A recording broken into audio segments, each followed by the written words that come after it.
Hola Gabo, Hola Carmen. tengo entendido que estás trabajando una nueva línea dentro de la práctica filosófica. ¿En qué consiste? Bien, sí, desde hace algún tiempo he querido retomar un aspecto que considero olvidado dentro del campo filosófico, o si no olvidado, por lo menos no lo suficientemente tratado, que es la cuestión de la corporalidad.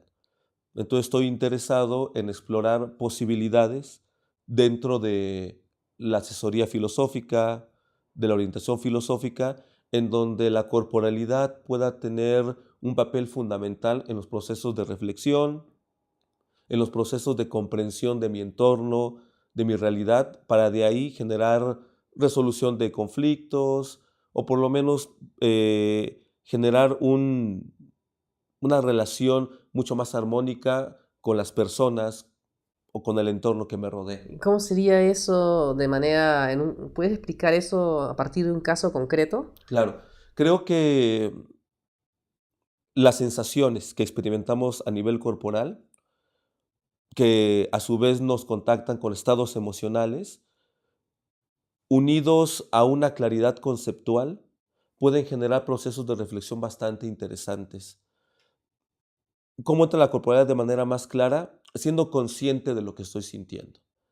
Siendo consciente cuando en alguna situación determinada puedo estar percibiendo miedo, puedo estar percibiendo tristeza, puedo estar percibiendo placer o enojo, partiendo de la claridad con la que yo detecte los estados emocionales, puedo encuadrar estas experiencias para poder resolver o clarificar ciertas situaciones en las que yo puedo estar involucrado.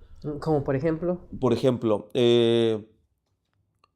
en algún momento alguna persona no tiene la suficiente claridad acerca de lo que puede estar experimentando o lo que puede estar pasando frente a una situación determinada, algo que considero puede darle una posibilidad o un elemento para tener una comprensión mucho más integral de la situación es pedirle que a través de alguna postura física, que puede ser dinámica o puede ser estática, me represente el estado emocional o la situación que puede estar experimentando.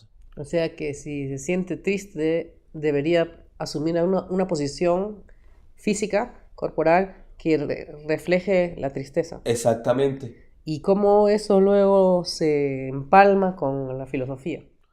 Cuando una persona adquiere una postura partiendo de un estado emocional, a nivel fisiológico, a nivel neurológico, se empiezan a activar ciertas conexiones que comienzan a generar también procesos de creación de información. Y en ese sentido, de una manera muy práctica, yo le pido a una persona, pon una postura, adquiere una postura en donde expreses tristeza, como tú me ejemplificas. En cuanto a la persona comienza a generar esta postura, yo le invito a que me exprese con palabras solamente aquella información que le vaya viniendo. A partir de esa expresión de palabras o de conceptos que ella me va refiriendo, se hace una lista de unos 5, 6, 10, los conceptos que vayan resultando, y a partir de esas palabras yo puedo generar un campo semántico a través del cual podemos abordar el tema en cuestión, porque ninguna palabra es gratuita. Cualquier palabra que surge de esta experiencia sensorial, emocional, puede ser material para generar una posterior reflexión. De modo que los conceptos filosóficos que estaría emitiendo mientras que está triste se podrían elaborar, desarrollar y serían los mismos o diferentes.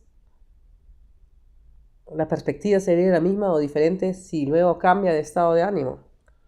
Pudiera darse la situación que tú me presentas, ¿no? Un cambio de estado de ánimo repentino. Esa variabilidad en el estado de ánimo también nos da información acerca de cómo la persona se mueve en el mundo, cómo la persona se desenvuelve en su entorno. Hay personas que cuando están adquiriendo alguna postura generan palabras como angustia, eh, encerramiento, dificultad, y partiendo de la similitud que pueda haber entre las palabras que vayan surgiendo, podemos generar una línea de trabajo a partir de las estrategias que la historia filosófica ya tiene como muy establecidas, a partir de un texto filosófico, a partir de un diálogo mayéutico, a partir de un análisis de tal o cual palabra que se expresó.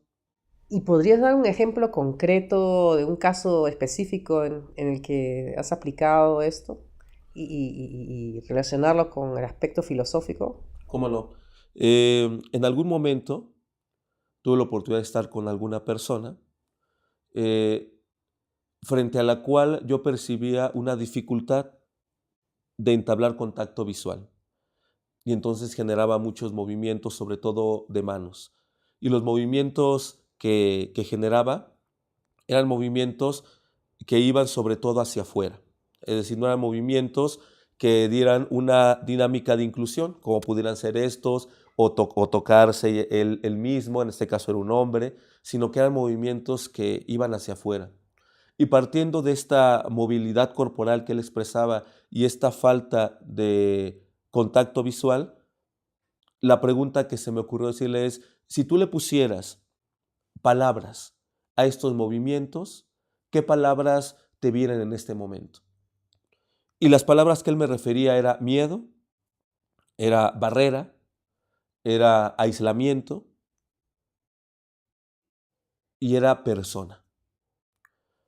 Es un campo semántico que desde el existencialismo podemos trabajar de una manera muy clara. El hecho del estar ahí, del cómo me relaciono frente a la existencia, cómo me relaciono frente al otro, cómo percibo al otro, y haciendo una reflexión a partir del concepto del otro, de cómo él percibía al otro, tenía una concepción, él sin saberlo, porque no era filósofo, pero él sentía al otro como una amenaza.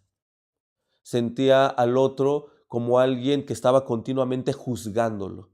Entonces él cuidaba todo lo que hacía, todo lo que decía, todo lo que realizaba en su vida cotidiana, estaba cargado continuamente de angustia a no fallar, porque se sentía juzgado.